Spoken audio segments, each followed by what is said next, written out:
સમાચાર ભરૂચથી કે જ્યાં આમોદનગરમાં ભર ચોમાસે પાણીનો કકળાટ છે। વોર્ડ નંબર 1ના રહીશોએ પાલિકા કચેરીએ પહોંચીને રોષ ઠાલવ્યો।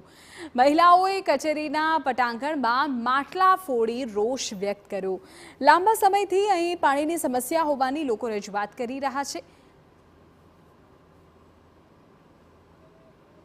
पानी આવતું નથી ને એંગાઈ કહેવા આવે તો પાછા એવું કે જૂઠું બોલે આ કઈ જૂઠું બોલવાનું છે। પાણી ના આવે તો એંગાઈ પગ ચાલુ ના દે પાણી છોડવાવાળા છોડતા નહીં જે કઈ મોટર જે બધી કચેરી બનાવતા નથી કચરા પેટીવાળા બી નથી આવતા કે કચરો રાખવાવાળા બી કોઈ નહીં આવતા। કુછડી ના હોય ચીફ ઓફિસર પણ ના હોય વોર્ડ નંબર 1ના સદસ્ય જસુભાઈ રાઠોડ જે પ્રમુખ છે એમની સાથે ચર્ચા કરી કેટલા ઘણા સમયથી પાણીની સમસ્યાઓ છે।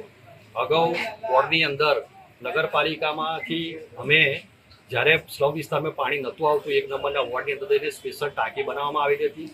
ત્યારબાદ પાછલા વિભાગની અંદર બોર કરવામાં આવેલો હતો કે પાણીની સમસ્યાઓ દૂર થાય।